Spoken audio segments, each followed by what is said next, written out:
সুজলা সুফলা শস্য শ্যামলা ভূমি অসমৰ মাটি আৰু জলবায়ু কৃষি কৰ্মৰ বাবে উপযোগী হোৱাৰ বাবে বিভিন্ন প্ৰকাৰৰ খেতিৰ লগতে শাক পাচলিৰ খেতিয়েও ব্যাপক প্ৰসাৰতা লাভ কৰিছে। অন্যান্য শস্যৰ খেতিৰ তুলনাত হ্ৰস্বকালীন শাক পাচলিৰ খেতিৰ জৰিয়তে কৃষকে অধিক আয় কৰাৰ থল থাকে বাবে ৰাজ্যখনৰ গ্ৰামাঞ্চলৰ লগতে নদী কাষৰীয়া ঠাইসমূহত বহু শিক্ষিত উদ্যোগী যুৱক যুৱতীয়ে কৃষি কাৰ্যৰ জৰিয়তে স্বনিয়োজনৰ পথ সুগম কৰি নিজৰ লগতে আন সকলোৰো উপাৰ্জনৰ পথ দেখুৱাবলৈ সক্ষম হৈছে। ইয়াৰ ফলত ৰাজ্যৰ একোটা অঞ্চল পাচলি উৎপাদনৰ বাবে খ্যাত আৰু উক্ত ঠাইসমূহত গ্ৰাম্য অৰ্থনীতিৰ বুনিয়াদ তথা ব্যৱসায়িক কেন্দ্ৰ হিচাপে গঢ় লৈ উঠিছে। আজিৰ অনুষ্ঠানৰ জৰিয়তে আমি চিনাকি কৰি দিব বিচাৰিছোঁ ডিব্ৰুগড় জিলাৰ জকাই খামটিঘাট অঞ্চলৰ কেইগৰাকীমান যুৱকক। এই প্ৰগতিশীল কৃষককেইজনে নিজৰ একাগ্ৰতা, কঠোৰ শ্ৰম আৰু সুন্দৰ পৰিকল্পনাৰে বুঢ়ীদিহিং নদীৰ পাৰত কৃষি বিপ্লৱৰ সূচনা কৰিছে। কৃষি কৰ্মৰ জৰিয়তে স্বাৱলম্বিতাৰো সুন্দৰ চানেকি দাঙি ধৰিবলৈ সমৰ্থ হৈছে। বুঢ়ীদিহিং নদীৰ পাৰৰ বিস্তীৰ্ণ অঞ্চল জুৰি কৰা বিভিন্ন প্ৰকাৰৰ শাক পাচলিৰ খেতিৰ জৰিয়তে কৃষি বিপ্লৱৰ সূচনা কৰা দুজন যুৱকক আমি চিনাকি কৰি দিবলৈ ওলাইছোঁ। আমি আজি উপস্থিত হৈছোঁহি জকাই খামটিঘাট অঞ্চলৰ বুঢ়ীদিহিং নদীৰ পাৰত আৰু ইয়াত বিভিন্নজন খেতিয়কে তেওঁলোকে ব্যৱসায়িক ভিত্তিত তেওঁলোকে কৃষি কৰ্মৰ লগত জড়িত হৈছে, বিশেষকৈ ৰবি শস্যৰ লগত তেওঁলোক ওতঃপ্ৰোতভাৱে জড়িত হৈছে। ইয়াত কেইবাগৰাকীও আদৰ্শ আৰু প্ৰগতিশীল কৃষক আমি লগ পাইছোঁ। তাৰে এগৰাকী হৈছে ৰাজীৱ চেতিয়া ডাঙৰীয়া। ৰাজীৱ চেতিয়া ডাঙৰীয়া, আপুনি খেতিৰ লগত বিভিন্ন সময়ত বহু বছৰৰ পৰা আজি জড়িত হৈ আছে। আমাৰ জানিবলগীয়া প্ৰথম বিষয়টো হৈছে যে আপুনি কি কি খেতিৰ লগত জড়িত হৈ আছে?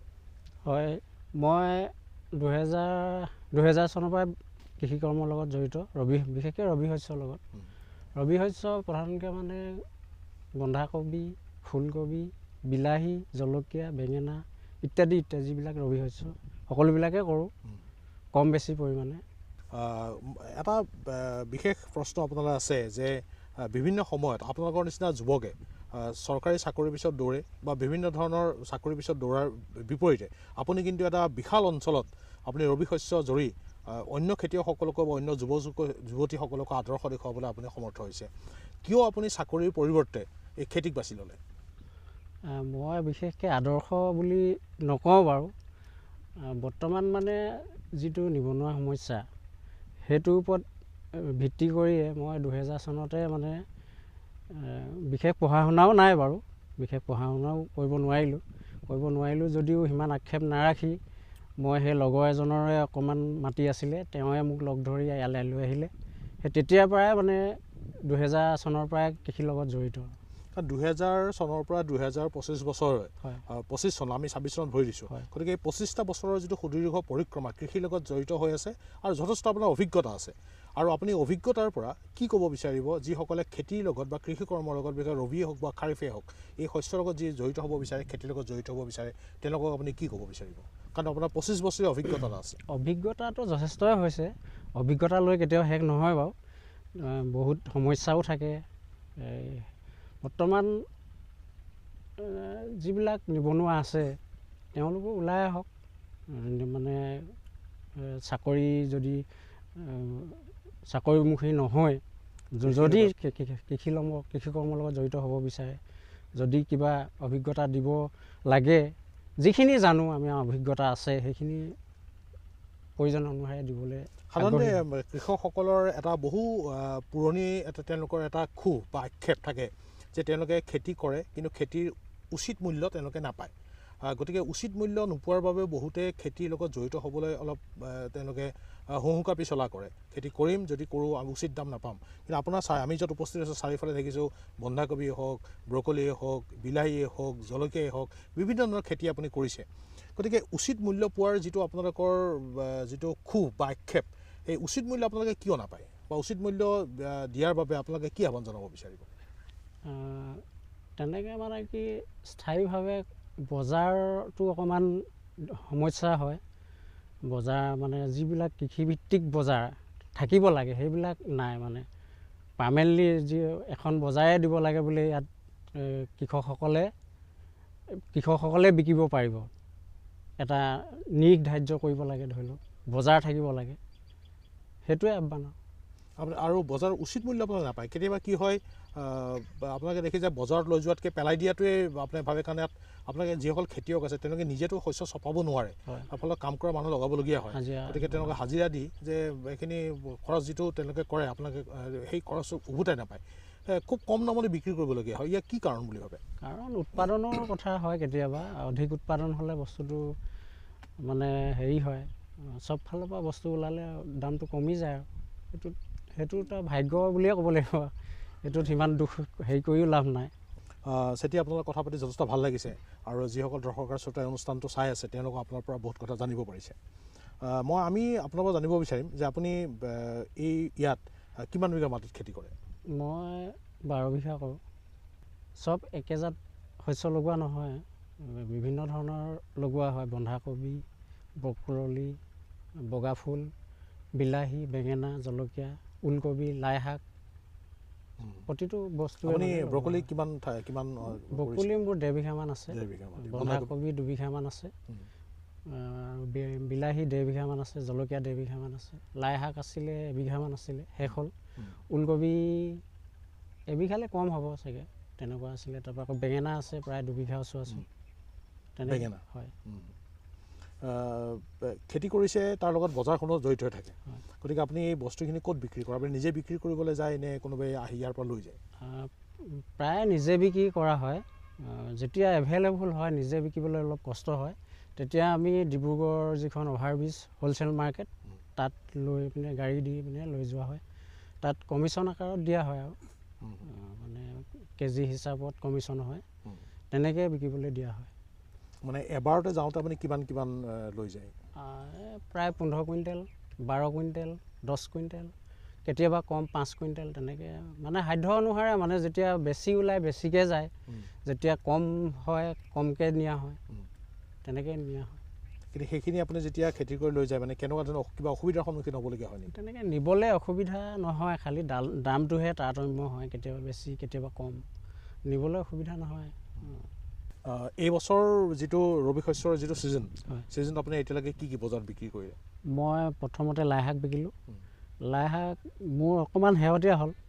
শেহতীয়া হওঁতে মই 30 টকাত বাৰু শেষ হ'ল, 30 টকা কেজিকৈ শেষ হ'ল। আৰু কিমান এৰিয়াত আপুনি খেতি কৰিছিল লাই শাক? 1 বিঘামান আছিলে, 1 বিঘা। তাৰপৰা ওলকবি আছিলে 1 বিঘালৈ কম, সেইখিনি 25 টকা, লাষ্ট 15 টকাত শেষ হৈছে। যোৱা বছৰৰ তুলনাত আৰু এই বছৰ আপুনি কি পাৰ্থক্য দেখিছে? যোৱা বছৰৰ তুলনাত মানে যোৱা বছৰটো ভালেই আছিলে। ডিচেম্বৰ মাজভাগলৈকে বজাৰখন ভাল আছিলে। এই জানুৱাৰী সময় পৰ্যায়ত কিন্তু বজাৰখন বেয়া হ'ল, একেবাৰে বেয়া হ'ল। মানে আশা কৰিছে নে দাম উঠিব বুলি? নাই, আশাটো কৰা নাই, একেবাৰে বজাৰ বেয়াহে হ'ব বুলি ভাবিছোঁ। মানে আমাৰ কাৰণ উৎপাদন মানে এতিয়া ফচলবিলাক ওলাইছে, ওলাওঁতে বজাৰখন একেবাৰে নিম্নগামী হ'ল। আশা কৰা ধৰণে আমি তাৰমানে ফলৱতী এবাৰ নহ'ম বুলি ভাবিছোঁ। কিবা চৰকাৰৰ যিটো কৃষি বিভাগ আছে, অসম চৰকাৰৰ কৃষি বিভাগৰ পৰা কিবা সা সুবিধা আমাৰ এই পানী যোগান আঁচনি, এগ্ৰিকালচাৰ যিটো এটা ইৰিগেশ্যন ডিপাৰ্টমেণ্ট থাকে, সেইটোৰ পৰা আমি স্প্ৰিংকুলাৰ পাইছিলোঁ বাৰু। স্প্ৰিংকুলাৰ, তাৰপৰা মই স্প্ৰেয়াৰ এটা আনিছিলোঁ এবাৰ, তেনেকৈ এবাৰ মেচিন এটা পাইছিলোঁ। নোপোৱা নহয়, আচলতে যোগাযোগ কৰিব লাগে। যোগাযোগ কৰিলেহে তেওঁলোকে সুবিধা অনুযায়ী দিব পাৰে, আৰু যোগাযোগটো নাৰাখিলেনো ক'ত দিব পাৰিব। আচল কথাটো সেইটোৱে। তেওঁলোকক দুখ দিও মানে সিমান বীজৰ কথাটো মই নকওঁ। বীজ মানে তেখেতলোকে যিটো সময়ত দিব লাগে, আচলতে সেইটো সময়ত হয়তো বিভাগে যোগান ধৰিব নোৱাৰে, সেইটো কাৰণে দিব নোৱাৰে চাগে বিভাগীয় হেৰিৰ পৰা। সেইটোত ইমান দুখ দিও মই দুখটো দিব লাগে বাৰু। কৃষি বিভাগ এটা থাকোঁতেতো সেইটো গাফিলতি হ'ব নালাগে। মানে যদি খেতিয়ককেইটাক উপযুক্ত সময়ত দিব পাৰে, তেতিয়াতো খেতিয়ককেইজনেই লাভ হ'ব। কিন্তু কিয় নোৱাৰে সেইটোতো আমি নাজানো বাৰু, তালৈ আক্ষেপো নাই আমাৰ। কাৰণ আমি কৃষি যিবিলাক চহৰত আছে কৃষি বিপণী, তেওঁলোকৰ পৰাই বীজবিলাক আনি আমি পচাই মেলি ৰুওঁ।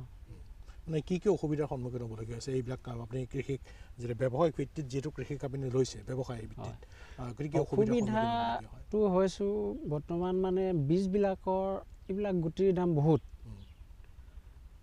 প্ৰায় 10 গ্ৰামত 200 টকা 180 টকা এটা পেকেটত সেইকাৰণে মানে মূল্যটো অধিক হ'লে মানে আমাৰো অসুবিধা হয় 10 গ্ৰাম পেকেটটোত যদি 200 টকা দিব লাগে 10 গ্ৰামত খুব ওলায় মানে বীজ 1000-1200হে ওলায় সেই তেনেকৈ বিঘা হিচাপত ৰুবলৈ হ'লে কিমানখিনি প্ৰয়োজন ভালেখিনি বীজৰ প্ৰয়োজন হয় সেইকাৰণে যথেষ্ট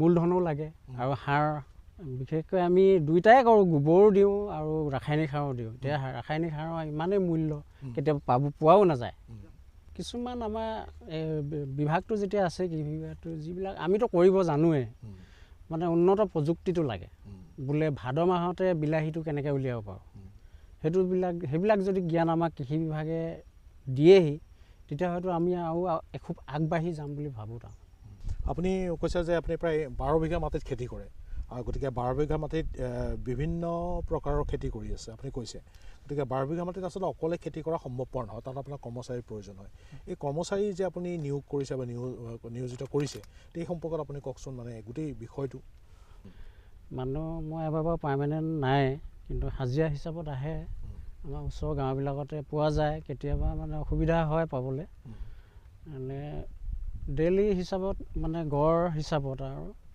মাইকী মানুহ এগৰাকী মতা মানুহ এটা লাগেই গড় হিচাপত সেইকেইটা হাজিৰা মই পাৰ্মানেণ্টকৈ এবাৰ ৰখা নাই নেপালোঁ মানে পাৰ্মানেণ্টকৈ ৰাখিবৰ কাৰণে সেই হাজিৰা হিচাপতে মানে ডেইলি সদায় মানে গড় হিচাপত মাইকী মানুহ এজনী মতা মানুহ লাগে এজন তাৰপৰা তাৰ উপৰিও মানে বিভিন্ন ধৰণৰ কাম ওলাই থাকে সেইবিলাকৰ কাৰণে ডেইলি 4জন 5জন কেতিয়াবা 10জনলৈকেও হয় সময়ত যেতিয়া মানে পুলি ৰোৱা হয় বা চাফ চিকুণ কৰা হয় কোৰ মৰা যিটো আমি কোৰ মাৰোঁ সেইটো কাৰণে 10জন কেতিয়াবা 5জন মানে মানুহ পোৱাৰ ওপৰত আৰু যেতিয়া পাওঁ তেতিয়া সৰহকৈ লগাওঁ মানে কেতিয়াবা নেপালে মানে 5জন বা 2জন 3জন 4জন তেনেকৈ লগোৱা হয় আপুনি যে মাটিখিনি যেতিয়া চাহ কৰে মই আহোঁতে আপোনাৰ য'ত আপুনি থাকে সেইখিনি নাঙল এখনো দেখিছোঁ গতিকে আপুনি যেতিয়া মাটি চাহ কৰে সেইখিনি ট্ৰেক্টৰ লগাই কৰে নে আপুনি কোৰ মাৰে কৰে নে নাঙল ব্যৱহাৰ নহয় আমি প্ৰথমতেতো মানে ডাঙৰ ট্ৰেক্টৰে হাল বাই লওঁ চাহ কৰি লওঁ মানে প্ৰায় 5 চাহ বা 6 চাহ মানে মাটি কেতিয়াবা টান হৈ গ'লে হাল বোৱাত অসুবিধা হয়তো চাহটো কম হয় তেতিয়া সৰহকৈ লগাব লাগে ট্ৰেক্টৰ ভাল 6 চাহ বা 5 চাহ সিমানখিনি লগোৱা হয় যেতিয়া আমি পুলিটো ৰোৱা সময় হয় তেতিয়া যিটো ৰোটাভেটৰ বুলি কয় ট্ৰেক্টৰ ডাঙৰ ট্ৰেক্টৰে মাৰে মিহি কৰে মাটিটো তেতিয়া 1 চাহমান মানে ৰোটাভেটৰ মাৰি পুলিটো লগাওঁ পুলি লগোৱাৰ পিছত যেতিয়া সজাল ধৰে তেতিয়া আকৌ কোৰ মাৰিব লগা হয় কোৰ মাৰিবলৈ সময়তে হাজিৰাটো প্ৰয়োজন হয় আৰু 4জন 5জন 6জন যেতিয়া পাওঁ আৰু মানুহ যদি পাওঁ হকে তেতিয়া 10জন 8জন তেনেকৈ লগাওঁ গতিকে এই যিটো খেতি আপুনি য'ত কৰিছে খেতিটো পানীৰ যথেষ্ট প্ৰয়োজনীয়তা আছে আৰু এবাৰ দেখা গৈছে যে শেহতীয়াভাৱে ডিব্ৰুগড় অঞ্চলত বৰষুণৰ পৰিমাণ যথেষ্ট কম হৈছে গতিকে আপুনি পানী যোগান ব্যৱস্থাটো কি কৰিছে মানে পানী যোগান ব্যৱস্থাটো আমাৰ আছে এই বৰিং বহাই লোৱা হৈছে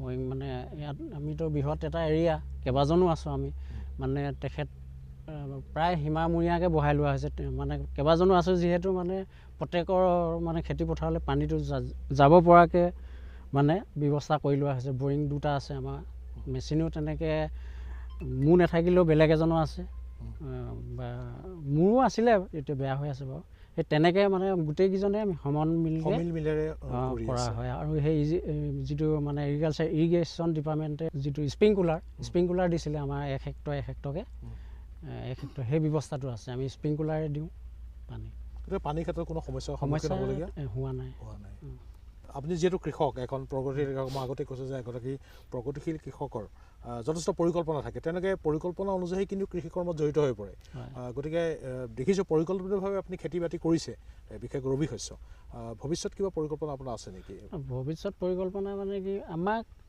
প্ৰকৃত অৰ্থত মানে উন্নত জ্ঞান লাগে আমাক আমিতো সদায় কৰি আছোঁ জলকীয়া বেঙেনা বিলাহী বন্ধাকবি তাতকৈ মানে কি এতিয়া আমি যিটো সমস্যা আজি কিমান বেছি দিন হোৱাই নাই বন্ধাকবি আমাৰ যিটো ওলাইছে মানে প্ৰডাকশ্যন হৈছে ওলাওঁতে সস্তাই হৈ থাকিলে যদি আমি তাতকৈ আগতীয়াকৈ কেনেবাকৈ কিবা জ্ঞানৰ সহায়ত যদি কৰিব পাৰিলোঁ হ'লে হয়তো 2 টকা বেছি পালোঁ হ'লে সেই তেনেকুৱা মানে কি পদ্ধতিতনো উন্নত আগতীয়াকৈ কৰিব পাৰি সেইবিলাক মানে জ্ঞান লাগে আমাক সেই জ্ঞানখিনি যদি কোনোবাই বুলি কোৱা নাই মানে বিভাগীয় যেতিয়া এগ্ৰিকালচাৰ বিভাগ এটা আছেই তেওঁলোকে যদি আহি সেইবিলাক জ্ঞান দিয়ে আমাক ধৰি লওক বিলাহীয়ে হওক উন্নত জাত লাগে আমাক উন্নত জাতবিলাক যদি দিয়ে এইটো বোলে এইটো বতৰত কৰিলে একো নহয় বেমাৰ আজাৰ নহয় তেনেকুৱাবিলাক জাত বা জ্ঞান সেইবিলাক দিলে আমি উপকৃত হ'ম বুলি ভাবোঁ আপুনি আৰু 12 বিঘা মাটিত কৰিছে ইয়াৰ পৰিসৰ বহল হোৱাৰ কিবা পৰিকল্পনা পৰিসৰ বহল বুলি কথা নাই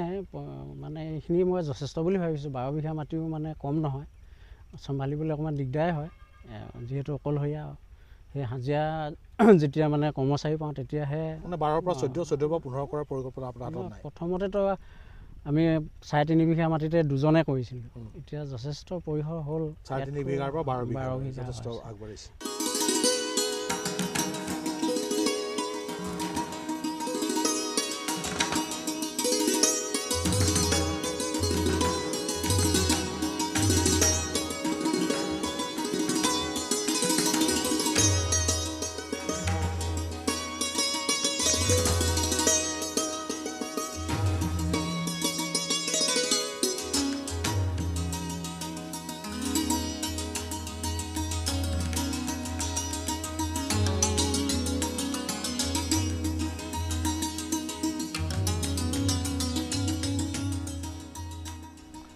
আপুনি কৈছে যে এটা বৃহৎ অঞ্চল প্ৰায় 12 বিঘা মাটিত আপুনি খেতি কৰিছে ৰবি শস্য খেতি কৰি আছে যে এই খেতি কৰাৰ প্ৰাথমিক পৰ্যায়তে মাটি চাহ কৰা কথা থাকে এতিয়া মাটি চাহ কৰা আপুনি কেতিয়াৰ পৰা মাটি চাহ কৰা আৰম্ভ কৰে মাটি কৃষি ভূমিখন প্ৰস্তুত কৰা এটা পৰ্যায় থাকে সেইটো কেনেকৈ কৰে বিষয়ে জানিব বিচাৰিম আমি মানে মইতো 2টা ছিজনতে কৰোঁ মানে ৰবি শস্যটো অলপ বেছিকৈ কৰা হয় যেতিয়া মানে বাৰিষা শস্য খাৰিফ বুলি কয় সেইটো অলপ কমাই দিয়া হয় বিঘাটো কমকৈ কৰা হয় 2-3 বিঘালৈ গুচি অহা হয় ৰবি শস্যটো যেতিয়া কৰোঁ তেতিয়া আমি জুন জুলাই মানৰ পৰা মানে আমি আৰম্ভ কৰোঁ আৰু মাটি চহোৱা মানে পুলি বীজখন যিখন নাৰ্চাৰী কৰোঁ জুন জুলাই আগষ্ট এই 3 মাহৰ ভিতৰত আমি পূৰা চহাই মেলি ৰেডি কৰোঁ আমি উৎপাদন যথেষ্ট সুন্দৰ দেখিছোঁ বিলাহীও যথেষ্ট সুন্দৰ উৎপাদন দেখিছোঁ ব্ৰকলি দেখিছোঁ মোৰ গাঁৱত ব্ৰকলি আছে এইখিনি যথেষ্ট উৎপাদন ভাল দেখিছোঁ এই উৎপাদনৰ বাবে আপুনি কি সাৰ প্ৰয়োগ কৰে আমি সাৰ হিচাপে ৰাসায়নিক আৰু যিটো গোবৰ সেইটো 2টা বস্তুৱে ব্যৱহাৰ কৰোঁ কম বেছি পৰিমাণে গোবৰটো অলপ বেছি দিয়া হয় ৰাসায়নিক সাৰটো দিয়া হয় যদিও মানে পৰিমাণ অনুযায়ীহে দিয়া হয় আৰু বিশেষকৈ যেতিয়া বেমাৰ আজাৰ ধৰে মই দেখিছোঁ আপোনাৰ জলকীয়া কিছুমানত অলপ বেমাৰৰ নিচিনা লাগিছে গতিকে আপুনি সেই বেমাৰৰ পৰা পুলিচটোক ৰক্ষা কৰিবৰ বাবে কিবা সাৰ মানে কিবা দৰৱ জাতীয় বস্তু ব্যৱহাৰ কৰে নেকি নিশ্চয় এইটোতো ব্যৱহাৰ কৰিব লাগিব যিহেতু আমি ব্যৱসায় ভিত্তিক কৰোঁ কাৰণ বস্তুটো ভাল হ'লেহে আমাৰ প্ৰডাকশ্যনটো বাঢ়িব আৰু আমি 2 পইচা পাম সেই অনুপাতে আমাৰ মানে কৃষি ক্ষেত্ৰখনলৈ বিভিন্ন কোম্পানী যিহেতু আমি গুটিবিলাক হাইব্ৰিড জাতৰ লওঁ সেই অনুপাতে মানে তেওঁলোকৰ প্ৰডাকশ্যন বিভাগৰো মানুহ কিছুমান আহে আমাৰ কৃষি ক্ষেত্ৰখনলৈ তেওঁলোকে মানে পৰামৰ্শ কেতিয়াবা আগবঢ়ায়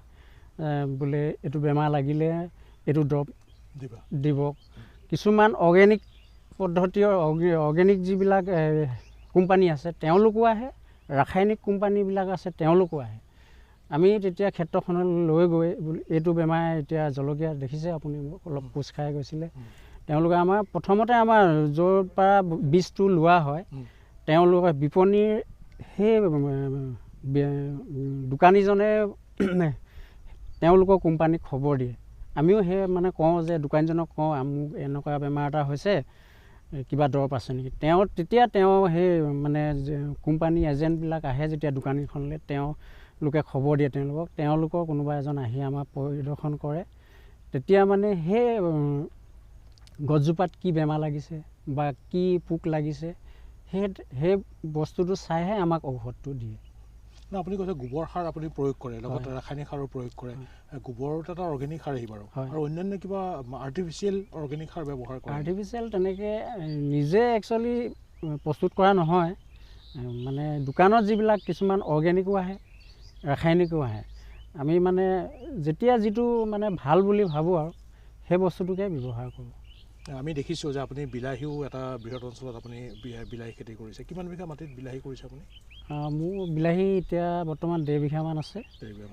1 বিঘামান মানে সেই লাগিছে এবিঘা মই ছিঙিব পৰা হৈছোঁ গছতে পকিছে নিশ্চয় আপোনালোকে দেখিছে আধা বিঘামান মাটি হাৰ্ভেষ্টিং কৰা হৈছে আপুনি বিলাহীয়ে হওক বা বন্ধাকবিয়ে হওক বা ফুলকবি ব্ৰকলিয়ে হওক কিবা বিশেষ প্ৰজাতিৰ বীজ ব্যৱহাৰ কৰে নে এনেই বজাৰত সাধাৰণতে উপলব্ধ কৰা বীজ ব্যৱহাৰ কৰে বীজৰ চিলেকশ্যনটো আপুনি কেনেকৈ বীজৰ চিলেকশ্যন মানে আমি নিশ্চয় এতিয়া আপুনি গম পাইছে মোৰ প্ৰায় 20-25 বছৰ হ'ল খেতি কৰা মানে যিটো উন্নত জাত যিহেতু আমি ব্যৱসায় ভিত্তিত কৰোঁ সেইকাৰণে যিটো উন্নত জাত বুলি ভাবোঁ বা বিপণীখনৰ মালিকজনে কয় যে এইটো মই নলগালোঁ বেলেগ এজনে ধৰি লওক আহিছে নতুনকৈ বস্তু তেওঁ সেইবাৰ লগালে তেতিয়া তেওঁ দোকানীজনে নিশ্চিত হয় যে এইটো বস্তুটো ভাল তেতিয়া তেওঁলোকে কয় যে আমুকে এইটো যোৱা বছৰ লগাইছিলে এইটো বস্তু ভাল তেতিয়া আমি আনো বা আমি কৈ পোৱা যিটো কৰি থাকোঁ বছৰে বছৰে সেই বীজটোহে কিনি আনো এজোপা বিলাহী গছত আপুনি কিমান কেজিলৈকে উৎপাদন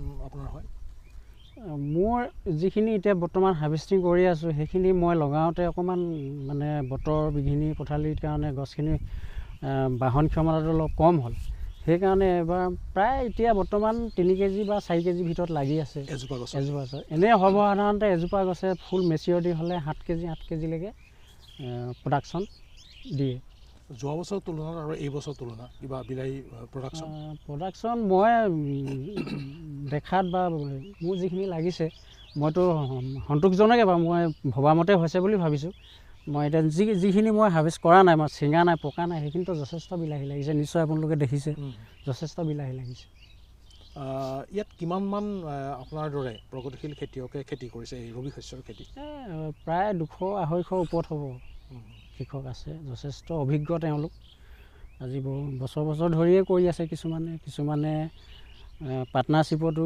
বোলে একো নাই কোনোবা এজনে লগ ধৰি আনিছে তেনেকৈও কৰি আছে যিসকলে নতুনকৈ কৃষি কৰ্মৰ লগত জড়িত হ'ব বিচাৰিছে কাৰণ আপুনি 25 বছৰ জড়িত হৈ আছে ইয়াৰ পিছত নতুনকৈ যিসকল জড়িত হ'ব বিচাৰে বা ইচ্ছা প্ৰকাশ কৰে সেনেকুৱা কোনোবা যুৱক যুৱতীয়ে আপোনাৰ ওচৰত কিবা পৰামৰ্শ লয় বা কিবা প্ৰশিক্ষণ লয় বা আপোনাৰ লগত বাৰীত একেলগে কাম কৰি দিয়ে এনেকুৱা উৎসাহী যুৱক যুৱতী আপোনাৰ ওচৰত আহে নেকি তেনেকুৱাতো অহা নাই মই মানে নহয় মই বিশেষ অভিজ্ঞ বুলিও নকওঁ যে মোৰ ইয়ালৈ আহিছে মই এইটো উফাইদাং মৰা কথা ক'লে ভুল হ'ব আচলতে মই সিমান অভিজ্ঞ বুলিও নকওঁ এতিয়ালৈকে যিহেতু আমাৰ এইটো অঞ্চলত গোটেইখিনি খেতিয়কে তেনেকৈ আহিব লগাটো নাই বুলি ভাবোঁ যদি কোনোবা মোৰ কৰ্মক অনুপ্ৰাণিত হৈ যদি আহিব খোজে মই পৰামৰ্শ হিচাপে দিব পাৰিম বোলে এনেই থকাতকৈ খেতিটো কৰিব লাগে বা এনেই মাটিডোখৰ পৰি আছে পেলাই নথৈ যদি কৃষি কৰ্ম জড়িত হয় তেতিয়া যদি শিকাব লগা থাকে শিকাম বুলি ভাবিছোঁ আপোনাৰ লগত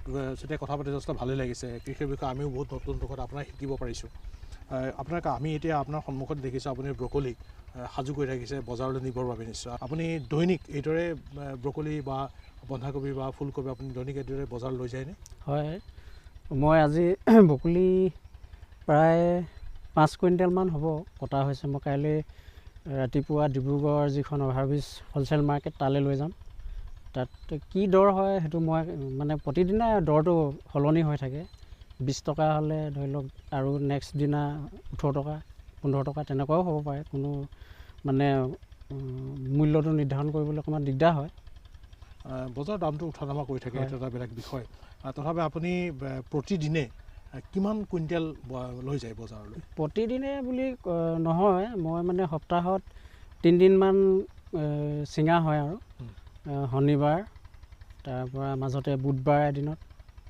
তাৰপৰা আকৌ বজাৰ চাই কেতিয়াবা ধৰি লওক বেছিকৈ হ'লে মই নিজেও আচলতে সাপ্তাহিক বজাৰবিলাকলৈ লৈ যাওঁ যেতিয়া এভেইলেবল হয় মানে সৰহকৈ ওলায় তেতিয়াহে মই মানে ডিব্ৰুগড় যিখন অভাৰব্ৰিজৰ হ'লচেল মাৰ্কেট তালৈ লৈ যাওঁ আপুনি এতিয়ালৈকে কিমান মানে বস্তু আপোনাৰ উৎপাদিত সামগ্ৰী বজাৰত এতিয়ালৈকে বিক্ৰী কৰিলে কিমান কৰিলে? পৰিমাণ হিচাপতো ক'বলৈ অকণমান অসুবিধা হ'ব, কাৰণ মানে আমাৰ লিখিত কোনো হেৰি নাই। তথাপিও মানে মই এতিয়া দুখৰ বিষয়ে, এতিয়া মই বকুলি আজি দুসপ্তাহ আগতে কাটিছিলোঁ। দুসপ্তাহ আগৰ পৰা আৰম্ভ হৈছেহে, মানে প্ৰথম আৰম্ভ হৈছিলে 40 টকাৰ পৰা। 40 টকাৰ পৰা নেক্সট একেটা সপ্তাহতে ইমানকৈ কমিলে দামটো, মানে ক'বলৈ কিবা এখন লগা হৈছে। সেই এতিয়া উপায় নোহোৱা নিচিনা হৈছে। কিমান কুইণ্টেল বেচিলে এতিয়ালৈকে বকুলি আজি দুসপ্তাহত এই প্ৰথমৰ অৱস্থাত অৱশ্যে কম ওলাইছে, 2 কুইণ্টেল। প্ৰথম 1 কুইণ্টেলমান ওলাইছিলে, তাৰপৰা 2 কুইণ্টেল, তাৰপৰা আজি সেইদিনা নিলোঁ প্ৰায় 5 কুইণ্টেলমান নিছোঁ, তাৰপৰা আজি আকৌ কাটিছোঁ। আৰু এইদৰে বন্ধাকবি বিশেষকৈ হ'লচেল নিয়া হোৱা নাই। মই আজিহে প্ৰথম মানে হ'লচেলত দিমগৈ, বাকী মই নিজে বিকি আছিলোঁ। মানে কবি 40 টকা, প্ৰথম কাটোতে 40 টকা পাইছিলোঁ, তাৰপৰা এতিয়া কমি আহিলে 20 টকা। এতিয়া মানে গোটেই বছৰত জলকীয়া কিমান উৎপাদন কৰে? আমি যথেষ্ট অঞ্চলত আপোনাৰ জলকীয়া গছ আমি দেখা পাইছোঁ। সঠিককৈ ক'বলৈ অকণমান অসুবিধা হয়, কাৰণ সেইটো মানে কৈছোঁৱে আপোনাক, মানে মই লিখিত হিচাপে ৰখা নহয়। এতিয়া মানে আৰু প্ৰতি বছৰে মানে কি হ'ল, কোনোবা এবছৰ ভাল হয় প্ৰডাকশ্যন, কোনোবা এবছৰ, যোৱা বছৰটো মোৰ ভাল নহ'লে, জলকীয়া ছিঙিবই নাপালোঁ মানে বেমাৰৰ পৰা। এইবছৰটো অকণমান ভাল দেখিছোঁ। এতিয়া যোৱা সপ্তাহত মই প্ৰথম ছিঙিছোঁ, এইখিনি দেখিছে, ইয়াত 50 কেজিমান ওলাইছিলে, বেচিছোঁ 50 কেজিমান। বিলাহী বজাৰলৈ উলিয়াইছেনে? বিলাহী আজি দুসপ্তাহ হ'ল। দুসপ্তাহত মই সেই আধা বিঘাত প্ৰথম ওলাইছিলে 50 কেজি, তাৰপৰা ওলালে নেক্সট সপ্তাহটোত 1 কুইণ্টেল, তাৰপৰা আকৌ কাইলৈ ছিঙিম কিমান ওলায়। এইটো বিলাহী কিবা স্পেচিয়েল প্ৰজাতি ৰাখে নেকি আপোনাৰ? স্পেচিয়েল প্ৰজাতি মানে যিটো আমাৰ মাটিডোখৰৰ লগত খাপ খায়। বিলাহী প্ৰকৃততে বেমাৰটো বহুত বেছি, তাত মানে কেইবাবিধো বেমাৰ থাকে। গুৰি লেৰেলি যোৱা, যদি অধিক হিম পৰিলে ভেঁকু পাতবিলাকত ভেঁকু লাগি যায়, সেইবিলাক সমস্যা। সঠিককৈ সেইকাৰণে ক'ব নোৱাৰি, কেতিয়াবা দামো বহুত নিম্নগামী হৈ যায়। সেয়া আছিল জকাই খামটিঘাট অঞ্চলৰ বুঢ়ীদিহিঙৰ পাৰৰ এগৰাকী প্ৰগতিশীল খেতিয়ক ৰাজীৱ চেতিয়া। ৰাজীৱ চেতিয়াৰ কৃষি কৰ্মৰ সম্পৰ্কত বিভিন্ন কথা আমি জানিলোঁ, তেওঁ ভৱিষ্যত পৰিকল্পনাও আমি জানিলোঁ, আৰু লগতে কিদৰে আগতীয়াকৈ উন্নত জাতৰ শস্যৰে খেতি কৰি অধিক লাভৱান হ'ব পাৰে, তেনেকুৱা এটা আহ্বান আচলতে চৰকাৰৰ যিবিলাক কৃষি বিভাগৰ যিবোৰ বিভাগ আছে, সেই বিভাগলৈ তেওঁ আহ্বান জনাব বিচাৰিছে। আৰু আমিও আশা ৰাখিম এই আদৰ্শ খেতিয়কসকলক উন্নত জাতৰ বীজ বা উন্নত প্ৰজাতিৰ খেতিৰে তেওঁলোকক যাতে আৰু স্বাৱলম্বী কৰি তুলিব পাৰে, আৰু স্বাৱলম্বিতাৰ নিদৰ্শন নতুন পুৰুষলৈ বা যিসকলে খেতিৰ লগত জড়িত হ'ব বিচাৰে তেওঁলোকলৈও যাতে আগবঢ়াব পাৰে। আৰু ইয়াকে লৈ আমি এই ঠাইৰ পৰা বিদায় বিচাৰিছোঁ। নদীকাষৰীয়া লোকসকলৰ একমাত্ৰ জীৱন জীৱিকাৰ পথ হৈছে কৃষিকাৰ্য। খেতিৰ জৰিয়তে সোণোৱালী সপোনক দিঠকত পৰিণত কৰিবলৈ সমৰ্থ হৈছে বিভিন্নগৰাকী প্ৰগতিশীল যুৱ কৃষকে। শাক পাচলিৰ খেতিৰে জীৱিকাৰ পথ সুগম কৰিছে জকাই খামটিঘাট অঞ্চলৰ আন এগৰাকী যুৱক হেমন্ত কোঁৱৰে। হেমন্ত কোঁৱৰ, হয়, আপুনি এটা বৃহৎ অঞ্চলত আমি দেখিছোঁ যে ৰবি শস্য খেতি কৰিছে। আপুনি কিমান মাটিত খেতি কৰিছে ইয়াত? মই 9 বিঘা খেতি কৰিছোঁ। হয়, এই 9 বিঘা মাটিত আপুনি কি খেতি কৰিছে? মই 9 বিঘাত প্ৰথম জাতিলাও এবিঘা আছিলে, আৰু ওলকবি এবিঘা, লাই এবিঘা, আৰু বকুলি 2 বিঘামান আছিলে, বন্ধাকবি 4 বিঘামান আছিলে, আৰু আলু ফ্ৰেঞ্চবিন সেনেকৈ আছে আৰু 9 বিঘা ভৰ্তি হৈছে। 9 বিঘা মাটিত আপুনি খেতি কৰিছে, মানে গোটেইকেইটা মানে জাতিলাওৰ পৰা ফুলকবিলৈকে বা বন্ধাকবি গোটেইখিনি আপুনি কৰি আছে? হয়, 9 বিঘা কৰিছোঁ। হয়, এই বিক্ৰী আপুনি বজাৰলৈ পঠিয়াইছে নে আপুনি বৰ্তমান উৎপাদনত জড়িত হৈছে নে বজাৰলৈ গৈছে? মইতো সপ্তাহত 3খন বজাৰ মাৰোঁ, আপোনাৰ নিজে বিকোঁ চব মাল, যিমান মাল লয়। কিমান মান এতিয়ালৈকে আপুনি বিক্ৰী কৰিলে? মইতো 4 লাখমান টকা বিক্ৰী কৰিলোঁ এতিয়ালৈকে বৰ্তমান।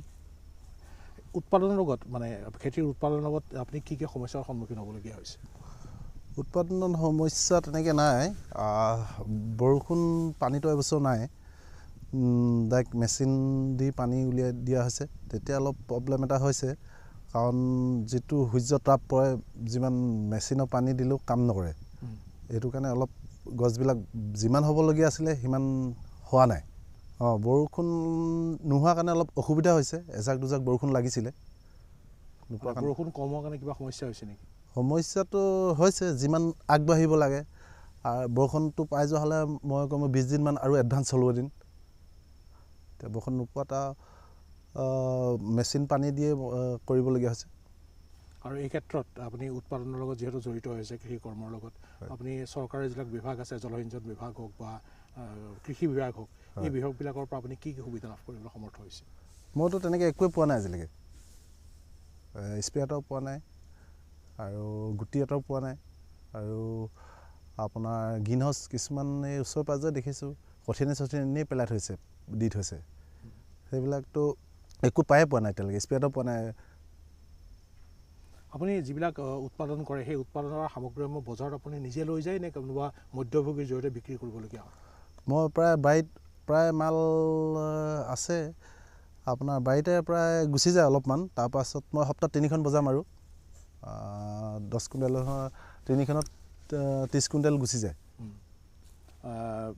যোৱা বছৰো খেতি কৰিছে বা আপুনি বহু বছৰ ধৰি খেতি কৰিছে কিমান বছৰৰ পৰা খেতি কৰি আছে কৃষি কৰ্মত জড়িত হৈ আছে আপুনি মই 2000 চনৰ পৰা খেতি কৰি আছোঁ যোৱা 25টা বছৰ হয় গতিকে যোৱা বছৰৰ তুলনাত আৰু এই বছৰ আপুনি দুটা পাৰ্থক্য বজাৰ আৰু উৎপাদন পাৰ্থক্য সম্পৰ্কত আপুনি কি ক'ব বিচাৰিব এই বছৰ মই বজাৰখন বহুত ভাল পালোঁ ইমান ভাল পালোঁ যে আপোনাৰ লাই শাক মই 80 টকা কেজিৰ পৰা বিক্ৰী কৰিলোঁ এবিঘা লাইত ওলাই ভালেমান ওলাই কমেও 30-40 কুইণ্টেল লাই ওলাই যায় 80 টকা কেজিমানৰ পৰা বিক্ৰী কৰিলোঁ আৰু বকুলিটো জীৱনত প্ৰথম ইমান দামত বিকিছোঁ 80 টকা কেজিকৈ প্ৰায় বন্ধাকবিটো এবছৰে ৰেকৰ্ড বুলি ক'ব লাগিব 40 টকা পাইকে দিছিলোঁ এবিঘা মোৰ ওপৰত শেষ হৈ গ'ল আৰু বকুলি এবিঘা শেষ হৈ গ'ল লাই এবিঘা শেষ হৈ গ'ল আৰু জাতিলাও এবিঘা শেষ হৈ গ'ল তাৰপৰা ভেন্দি এনেই আধা বিঘান দিছোঁ ভেন্দিওতো এই যেতিয়া আন ছিজন হয় দামেই পোৱা যায় আৰু আমি যি জেগাত আপোনাৰ সৈতে কথা পাতি আছোঁ এই জেগাখিনিত আমি চাৰিওফালে দেখা পাইছোঁ যে আপুনি ফুল আলুৰ খেতিও কৰিছে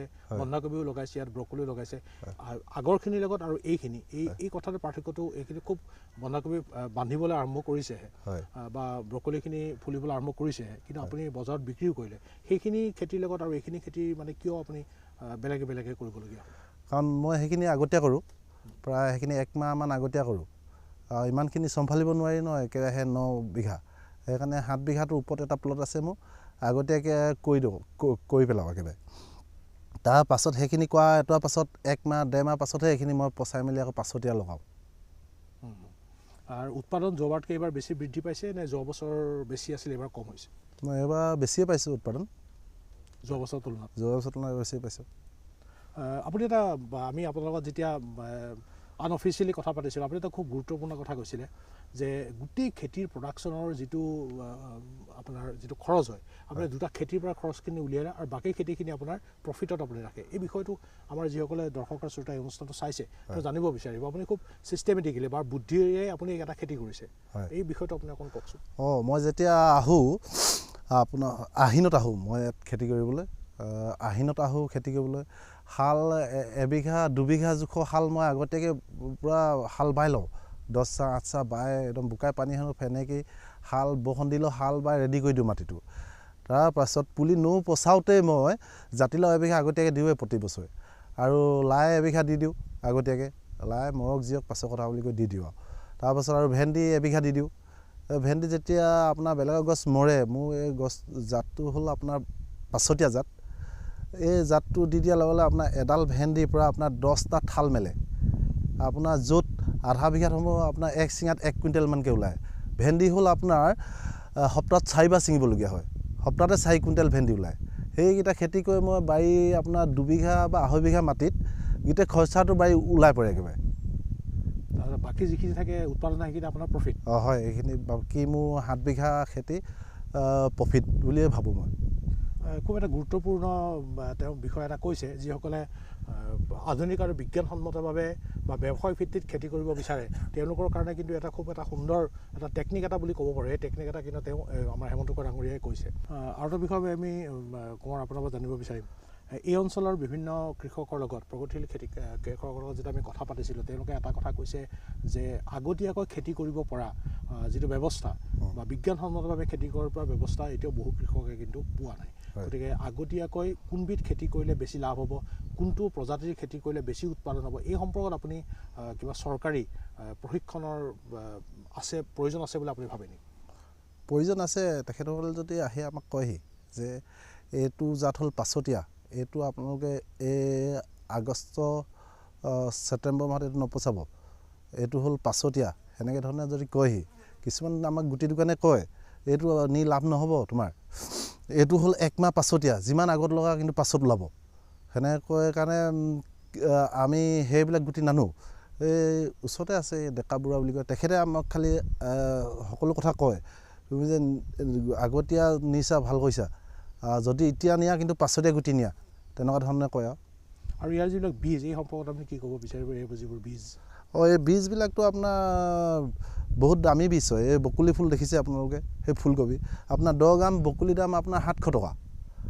তাৰপৰা এই ফুলকবি দেখিছে এইবিলাক, এই ফুলকবি 10 গ্ৰামৰ দাম আপোনাৰ 600 টকা। আৰু এই বন্ধাকবি দেখিছে 10 গ্ৰামৰ দাম আপোনাৰ 300 টকা। এইবিলাক কাৰণ জাতটো ভাল লগালে কি হয়, বস্তুবিলাক আপুনি এনেই ৰুই দিয়ক, সিহঁতে মুঠতে হ'বই, 1 কেজি চাইজৰ হ'বই ভাল গুটি লগালে। কিন্তু এনেই কিছুমান জেনেৰেল গুটি আছে, সেইবিলাক লগালে আপোনাৰ 3টা 1 কেজি হ'ব। সেইকাৰণে আমি ভাল গুটিটোৱে বিচাৰোঁ, লাগিলে 2 পইচা দাম দি হ'লেও কিনি আনো। আপুনি অলপ আগতে কৈছিলে যে আপুনি অন্য খেতিয়কে এই অঞ্চলত যেতিয়া খেতি আৰম্ভ কৰে তাৰ আগতে কিন্তু আপুনি খেতি কৰে, এই কথাটো আপুনি কৈছে, কিয় আপুনি আগতীয়াকৈ খেতি কৰিবলগীয়া হ'ল? আগতীয়াকৈ মানে মই আগতীয়াকৈ উলিয়াইছোঁ, মানে কবি মোৰ 2 বিঘা 3 বিঘা এইবিলাক আগতীয়া লগাওঁ। কিছুমান পুলি মানুহবিলাকে ইয়াত প্ৰায় বহুত খেতিয়ক আছে, সিহঁতে কবি খেতি কৰে হয় 1 মাহ নোহোৱালৈকে পুলি নোৰোৱে, সিহঁত মৰি যাব বুলি। মই কি কৰোঁ, আপোনাৰ জলবায়ুটো চাই, যেতিয়া ঢেমেকা হয় বতৰটো, তেতিয়া কি হ'ল 20 দিনৰ ভিতৰত মই পুলি ৰুই শেষ কৰি দিওঁ। সেইটো কাৰণে সিহঁততকৈ মোৰ প্ৰায় 15-20 দিন আগতীয়া হয়। অন্য কৃষকৰ দামৰ লগত আপোনাৰ দামৰ কি তাৰতম্যটো কি হৈছে? মানে তেওঁলোকে কম দাম পাইছে নে বেছি দাম পাইছে, আপুনি বেছি পাইছে, যিটো ডিফাৰেঞ্চটো আপুনি কি ক'ব বিচাৰিব বাকী কৃষকসকলৰ বজাৰৰ দামৰ লগত? যেতিয়া নেকি মই ক'লোঁ ন আপোনাৰ 20 দিনত পুলি ৰুবলৈ বতৰটো চাই মেলি, বেলেগে 1 মাহৰ ভিতৰত ৰুৱে, মইতো বতৰটো যেতিয়া ঢেমেকা পালোঁ, বৰষুণ দিওঁ অৱস্থা হৈছে, এনেই চাই লওঁ অলপ আৰু মোবাইলত ৱেডাৰটো চাই মেলি মই পুলিটো লগাই দিওঁ, সোনকালে লগাই দিওঁ। আপোনাৰ বেলেগৰ পুলিত একেই পুলি হ'ব, কিন্তু সিহঁতে 10 দিনৰ পাছত ৰুৱে, মই 10 দিনৰ আগত ৰুওঁ, 20 দিনৰ ভিতৰত মই ৰুই দিওঁ পুলি। সেই তেতিয়া মোৰতো পুলি 10 দিন যেতিয়া ঢেমেকা পাই গ'ল, মোৰ পুলি পিক আপ লৈ লয়, পিক আপ লৈ লোৱাৰ লগে লগে মোৰ পুলি সিহঁততকৈ 1 মাহ এডভান্স হৈ যায়। তেতিয়া মই দামটো বেছি পাওঁ। এতিয়া 1 মাহ এডভান্স হোৱা মানে কিমান আৰু, মই আজি বন্ধাকবি বিক্ৰী কৰিলোঁ 40 টকাকৈ, মোৰ ওপৰত শেষ কৰি দিলোঁ। বকুলি বিক্ৰী কৰিলোঁ 50 টকাকৈ শেষ কৰি দিলোঁ, আৰু লাই শাক বিক্ৰী কৰিলোঁ 50 টকাত শেষ কৰি দিলোঁ। ইহঁতৰ এতিয়া কাটিছে।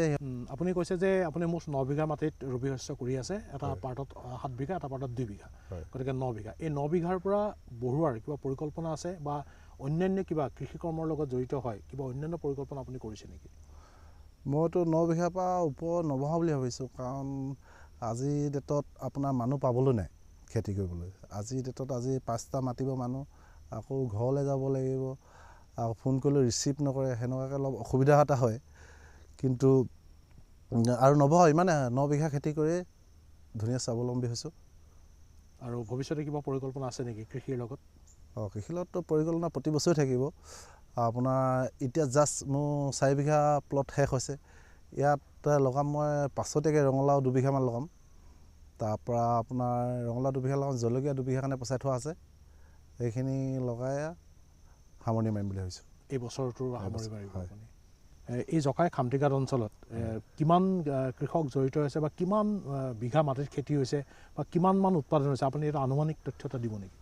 হয়, আগতেতো জকাই অঞ্চলত এয়া মোৰ লগৰ ল'ৰাই আছিলে, বহুত 30-40জনমান লগৰ ল'ৰা আছিলে। যেতিয়া নেকি আমাৰ খামটিঘাটতে আয়ুষ্মান বুলি এটা মেডিকেল বহালে, তেতিয়াৰ পৰা আমাৰ লগৰ ল'ৰা প্ৰায় 30টামান খেতি নকৰা হৈ গ'ল। তাৰপিছত কিছুমানে কৈছে প্ৰায় 20জনমান মানুহে এতিয়া এই খামটিঘাট এৰিয়াত খেতি কৰিছে ডাঙৰকৈ। তেওঁলোকে খেতি কি কৰিলে? সিহঁতৰ যেতিয়া আয়ুষ্মান মেডিকেল বহি গ'ল ন, তাতো জেগা নাইকিয়া হৈ গ'ল, তাতো কিমান শ বিঘা মাটি লৈ লোৱাৰ লগে লগে খেতি কৰিব নোৱাৰা অৱস্থা হৈ গ'ল। কিমানমান উৎপাদন হয় গোটেই এই অঞ্চলটোত, জকাই অঞ্চলত, যি আপোনাৰ লগৰ 20জন মানে খেতি কৰিছে? আপুনিয়ে কৈছে যে এবাৰতে আপুনি 5 কুইণ্টেল 10 কুইণ্টেল এনেকৈ বিক্ৰী কৰিছে, কিমানমান মুঠ উৎপাদন হ'ব পাৰে এনে অনুমান? আপোনাৰ এজন মানুহৰ আপোনাৰ সপ্তাহটোতে 30 কুইণ্টেল যাবই। যোনজন মানুহে এতিয়া 10 বিঘা খেতি কৰিছে, 12 বিঘা কৰিছে, মিনিমাম কম হিচাপে 3খন বজাৰ মাৰিলে 30 কুইণ্টেল মাল যায় সপ্তাহটোত। তেনেকৈ যদি 20জনে কৰিছে কিমান যাব?